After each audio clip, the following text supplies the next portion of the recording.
Hello students, I welcome you all in another video lecture of introduction to C plus plus. तो आज हम लोग एक program run करेंगे 2 नंबर का एडिशन वाला। ओके, तो उसके लिए हम लोग सबसे पहले स्टार्ट कर लेते हैं टर्बो सी प्लस प्लस। तो देखो, आपको प्रोग्राम बताने के पहले मैं आपको एक चीज बता देता हूँ कि मैंने इसका एल्गोरिदम और फ्लोचार्ट पहले डिस्कस कर चुका हूँ। ओके, तो डिस्क्रिप्शन लिंक में इसका एल्गोरिदम और फ्लोचार्ट दिया है, आप लोग वहां पे जाकर उसको फॉलो कर सकते हो। ओके, देन मैं अभी आपको 2 नंबर के एडिशन का एक प्रोग्राम बताता हूँ। ठीक है, बहुत सिंपल सा प्रोग्राम होगा ये। तो देखो, यहाँ पे मैं अभी डबल फॉरवर्ड स्लैश का यूज कर रहा हूँ। ये डबल फॉरवर्ड स्लैश होते हैं कमेंट लिखने के लिए। ओके, जो कि हम लोग अपने लिए लिखते हैं, मीन्स हमारे डिस्क्रिप्शन के लिए लिखते हैं कि हमारा कोड क्यों है। ओके, या फिर कोई स्टेटमेंट क्यों है। जब भी हम लोग प्रोग्राम रन करते हैं तो ये कमेंट्स प्रिंट नहीं होती। ठीक है, इतना ध्यान रखोगे। तो मैं यहाँ पे लिखता हूँ write a program in C plus plus to find sum of 2 numbers. Okay,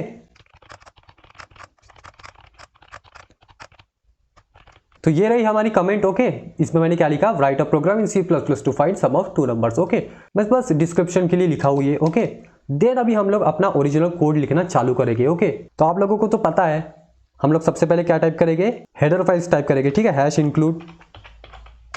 include के बाद आप लोग ग्रेटर देन और लेस देन में, मीन्स लेस देन और ग्रेटर देन में क्या लिखते हो, iostream.h। ओके, iostream आप लोग जब भी लिखोगे तो ध्यान रखोगे कि आपकी स्पेलिंग सही हो। देन इसके बाद में हम लोग एक और हेडर फाइल देते हैं। ठीक है, हैश इंक्लूड conio.h। ओके, तो conio.h हम लोग जनरली यूज करते हैं कंसोल के लिए। ठीक है, जो गेट ch और clr फंक्शन देते हैं ना, उसके लिए हेडर फाइल्स यूज होती है। देन मैं यहाँ पे एंटर करूंगा और यहाँ पे लिखूंगा void main। ओके, हम लोग इंटीजर मेन का भी बाद में यूज करेंगे, अभी मैं फिलहाल आपको void main बता रहा हूँ सिंपल में। void main और यहाँ पे हम लोग पैरेंथेसिस देंगे क्योंकि मेन हमारा एक फंक्शन है। ठीक है, ये कंपलसरी स्टेटमेंट्स है हर प्रोग्राम के लिए।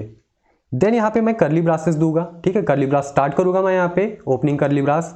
देन यहाँ से एंटर करूंगा और यहाँ से मैं थोड़ी स्पेस दे दूंगा। ओके, हमारा प्रोग्राम एक प्रॉपर स्ट्रक्चर में दिखना चाहिए, ये चीज ध्यान रखोगे, क्योंकि हम लोग जब बड़े प्रोग्राम बनाते हैं तो आप लोग कचरे जैसा नहीं लिख सकते। ओके, क्योंकि उससे हम लोगों को बाद में समझने को प्रॉब्लम जाती है। देन अभी यहाँ पे मैं क्या करूंगा, 2 वेरिएबल डिक्लेयर करूंगा। ओके, 2 नहीं मैं 3 वेरिएबल डिक्लेयर करूंगा, एक num1 और एक num2। ठीक है, देन एक सम टाइप करूंगा, सम काय के लिए, सम को डिस्प्ले करने के लिए। ओके, तो मैं वेरिएबल कौन सी यूज करता हूं, अभी फिलहाल int यूज करता हूं। ओके, इंटीजर वैल्यू के लिए। और पहला यहाँ पे दे देता हूं num1, देन कॉमा दूंगा, num2 लिखूंगा, देन कॉमा देके सम लिखूंगा। ओके, अभी देखो मैंने यहाँ पे वैल्यू असाइन नहीं किया हूँ, याद रखोगे ये वैल्यू मैंने यहाँ पे असाइन नहीं किया हूँ। यहाँ पे मैं डायरेक्टली असाइन कर सकता था। ठीक है, आप लोग यहाँ पे डायरेक्टली असाइन भी कर सकते हो, जैसे मैंने यहाँ पे 4 दे दिया और इधर कोई और नंबर दे दिया। ठीक है, जैसे मैंने 10 दे दिया, लेकिन अभी मैं फिलहाल इसको नहीं कर रहा हूँ, मैं डायरेक्ट अभी कीबोर्ड से इंटर करने वाला हूँ। ओके, कब, रन टाइम में। ओके, तो अभी इसको करेंगे यहाँ से एंटर, और इसके बाद क्या होना चाहिए, मेरी स्क्रीन क्लियर होनी चाहिए, इसलिए मैं यहाँ पे CLR लिखूंगा और पैरेंथेसिस दे दूंगा। ओके, और ये छोटी छोटी चीजें आप लोगों को ध्यान रखना बहुत जरूरी है। ओके, पैरेंथेसिस देना, सेमीकोलन देना वगैरह। ओके, देन CLR के बाद में मैं एक स्टेटमेंट लिखूंगा आउटपुट डिस्प्ले करने के लिए। वो देखो मैं क्या लिख रहा हूँ, सी आउट दूंगा और देन इंसर्शन ऑपरेटर दूंगा, और डबल कोट में मैं लिखूंगा enter the first number. Okay, first number. Okay, simply number लिख देता हूँ यहाँ पे मैं, और यहाँ पे डॉट देके स्पेस छोड़ूंगा थोड़ी सी, और यहाँ पे डबल कोट को क्लोज कर दूंगा। ओके, तो ये स्टेटमेंट जो है वो जैसा का वैसा डिस्प्ले हो जाएगा। देन यहाँ पे मैं सेमीकोलन देके इसको एंड कर लेता हूँ और यहाँ पे लिखता हूँ सिन। देन सी के बाद में मैं देखूंगा यहाँ पे एक्सट्रैक्शन ऑपरेटर, और यहाँ पे मैं टाइप कर दूंगा num1। ओके, तो इससे क्या होगा कि num1 में हम लोग कोई भी वैल्यू दे सकते हैं। ओके, देन इसके बाद में फिर से एंटर करूंगा, फिर यहाँ पे लिखूंगा सी आउट, और यहाँ पे लिखूंगा फिर से इंसर्शन ऑपरेटर, और यहाँ पे डबल कोट में लिखूंगा enter the second number. Okay, enter the second number. Okay, space दे दूंगा, डबल कोट क्लोज, सेमीकोलन से क्लोज कर दूंगा स्टेटमेंट को। देन यहाँ पे लिखूंगा फिर से सीन num2 को इनपुट करने के लिए। ओके, और यहाँ पे लिख दूंगा num2।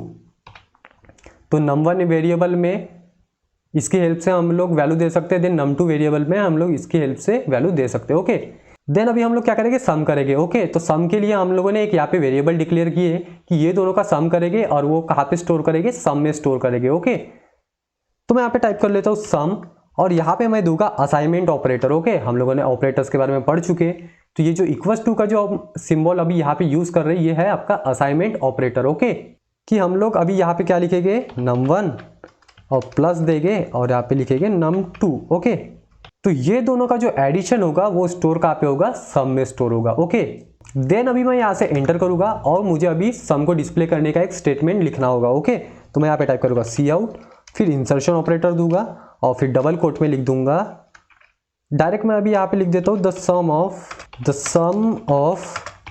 num1 and num2। Okay, num2, और यहाँ पे दे दूंगा मैं इक्वल्स टू और फिर स्पेस देके डबल कोट को क्लोज कर दूंगा। देन फिर से इंसर्शन ऑपरेटर, ठीक है, हम लोग यहाँ पे कितने भी इंसर्शन ऑपरेटर यूज कर सकते हैं। ओके, ये चीज याद रखोगे। और ये इंसर्शन ऑपरेटर हम लोग जब भी डबल या फिर और ज्यादा यूज करते हैं इसको कहते हैं कैस्केडिंग करना। ओके, फिलहाल तो अभी इसके ऊपर ध्यान मत दो, ठीक है। तो देखो मैंने यहाँ पे इंसर्शन ऑपरेटर इसीलिए लिखा कि यहाँ पे मैंने एक स्टेटमेंट लिखा the sum of num1 and num2 equals to, और उसके बाद में एक वैल्यू डिस्प्ले होनी चाहिए उसके लिए। ओके, तो मैं यहाँ पे लिख दूंगा डायरेक्टली सम। अभी मैंने सम डबल कोट में लिखा हो क्या, नहीं लिखा हो। ओके, क्योंकि मुझे सम के अंदर की वैल्यू डिस्प्ले करना है, तो सम में जो वैल्यू स्टोर होगी वो यहाँ पे डिस्प्ले हो जाएगी। देन मैं यहाँ पे दूंगा सेमीकोलन, ठीक है, और लास्ट में मैं दे दूंगा गेट ch। ओके, रिटर्न 0 हम लोग यहाँ पे यूज नहीं करेंगे क्योंकि अभी हमने यहाँ पे रिटर्न टाइप कौन सा दिए, वॉइड दिए। ओके, तो आप लोग सिंपल से यहाँ पे गेट ch टाइप करो, देन सेमीकोलन से हम लोग इसको क्लोज करेंगे, देन एंटर करेंगे, और लास्ट में ये चीज आप लोग कभी नहीं भूलोगे, कर्ली ब्रास को क्लोज करना। ओके, तो कर्ली ब्रास को हम लोग यहाँ पे क्लोज कर देते हैं। देन ये हमारा प्रोग्राम अभी टाइप हो चुका है। अभी हम लोग इसको करेंगे सिंपल सा कंपाइल। कंपाइल क्यों करते हैं, एरर देखने के लिए। ओके, तो कंपाइल करेंगे तो देखो हमारी वार्निंग और एरो 0 आ रहा है, ठीक है, मीन्स हमारे कोड में अभी तो कुछ प्रॉब्लम नजर नहीं आ रही है, ठीक है। अभी हम लोग आउटपुट देखेंगे। ओके, कि मीन्स प्रोग्राम में हमारा जो एडिशन है वो प्रॉपरली हो रहा है या नहीं हो रहा है। ओके, तो मैं यहाँ पे इसको रन करूंगा। तो रन करने के बाद देखो मेरा फर्स्ट स्टेटमेंट लिख के आ गया है enter the first number. Okay, तो अभी मैं पहला नंबर एंटर कर देता हूं, जैसे मैंने यहाँ पे टाइप कर दिया 10। ओके, देन अभी मुझे क्या करना होगा, एंटर करना होगा। ओके, तो मैं अभी यहाँ पे एंटर कर दूंगा, फिर लिख के आ रहा है एंटर दी सेकेंड नंबर, यहाँ पे मैं टाइप कर दूंगा 20 सपोज। ओके, और फिर उसके बाद मैं जैसे ही एंटर करूंगा तो दोनों का कैलकुलेशन होकर मुझे आउटपुट डिस्प्ले होना चाहिए। ओके, तो देखो the sum of num1 and num2 equals to 30, ये हमारा प्रॉपरली डिस्प्ले हो रहा है। ओके, तो हमारा प्रोग्राम प्रॉपरली रन हो चुका है। तो इस तरीके से हम लोग प्रोग्राम लिखेंगे। ओके, टर्बो C++ में। तो हम लोग पहला प्रोग्राम कौन सा देखे, write a program in C++ to find sum of 2 numbers. Okay, अभी मैं आपको एक और काम की चीज बता देता हूं कि अगर मैंने ऐसा अगर नहीं लिखा, सपोज ऐसा अगर मैंने नहीं लिखा, ये सेकेंड स्टेटमेंट num2 वाला अगर सपोज नहीं लिखा,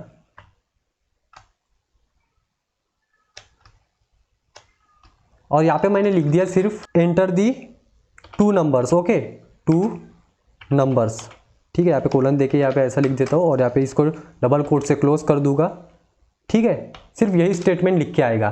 तो देखो सिंपल में आप लोग ऐसा भी लिख सकते हो, और लेकिन हमको अभी 2 नंबर को एंटर करने के लिए कैसे करना होगा, सीन लिखना होगा, देन यहाँ पे एक्सट्रैक्शन ऑपरेटर, और यहाँ पे आप लोग डायरेक्टली लिख सकते हो num1। देन मैं num1 के बाद में एक और एक्सट्रैक्शन ऑपरेटर का यूज करूंगा। ओके, तो देखो मैं एक और एक्सट्रैक्शन ऑपरेटर दे देता हूं और यहाँ पे मैं लिखूंगा फिर num2। ओके, देन सेमीकोलन से क्लोज कर दूंगा। इसमें क्या होगा कि हम लोग एक ही बार में बिना कोई आउटपुट का स्टेटमेंट डिस्प्ले कराए बिना हम लोग 2 वैल्यूज को एंटर कर सकते हैं अभी। ओके, तो अभी मैं इसको कंपाइल कर लेता हूँ, तो एरर तो कुछ नहीं आ रहा है। अभी इसको हम लोग करेंगे रन, तो देखो अभी डायरेक्टली लिख के आ गया एंटर दी 2 नंबर्स, ठीक है, हम लोगों ने जो स्टेटमेंट एक पहला वाला लिखे थे। अभी मैं क्या करूंगा, यहाँ पे एक नंबर दूंगा, ठीक है। अभी नंबर देने के बाद में अगर मैं एंटर करता हूं तो देखो क्या होता है, अभी एक और वैल्यू एंटर करने के लिए यहाँ पे कर्सर ब्लिंक हो रहा है, तो मेरे को एक और वैल्यू यहाँ पे टाइप करनी होगी। तो मैं यहाँ पे लिख देता हूँ फिर से 4, फिर देखो हमारा आउटपुट डिस्प्ले हो जाएगा the sum of num1 and num2 equals to 8। Okay, तो इस तरीके से आप लोग डायरेक्टली भी कर सकते हो। ओके, तो आई होप आपको ये प्रोग्राम समझ में आ गया होगा। अगर आपको इस प्रोग्राम से रिलेटेड अगर कुछ कंफ्यूजन है तो आप लोग मुझे पूछ सकते हो। ओके, डिस्क्रिप्शन लिंक में टेलीग्राम की लिंक दी गई है, आप लोग उसको ज्वाइन करके वहां पर भी मुझे पूछ सकते हो। तो स्टॉप करते हैं आज के लिए, मिलते हैं नेक्स्ट वीडियो में और एक प्रोग्राम के साथ। तब तक के लिए take care and bye bye.